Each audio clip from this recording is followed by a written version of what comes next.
Introducing the Canon EOS M50 with the 1545 lens. Canon M50 is a mid-range mirrorless camera with 24 megapixel CMOS sensor. Okay, so let's see what we have here in Canon EOS M50. First, we have the manual. The Canon EOS M50 camera. 15 to 45 lens. Charger. Canon LPE 12 battery. And strap. Okay, so let's assemble the EOS M50. So first, camera.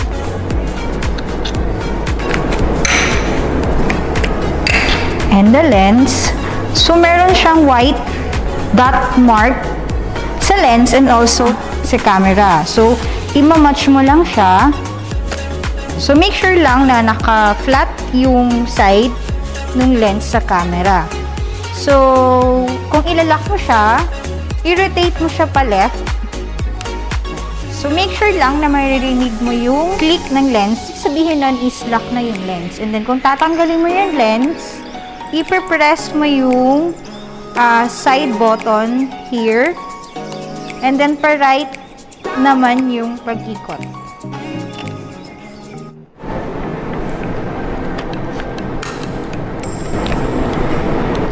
This camera, it can record 4K video at 30 frames per second.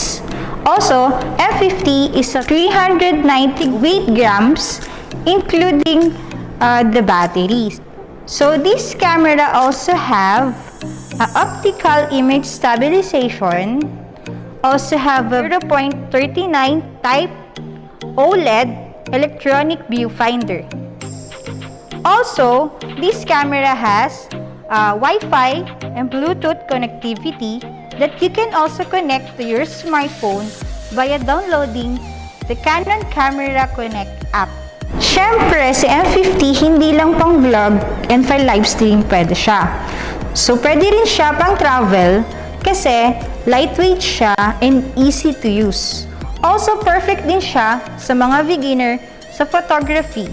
So, si M50 1545 kit lens is a 44,998 pesos and it has two colors. We have the black and the white. So, this is Canon EOS M50 with the 1545 kit lens.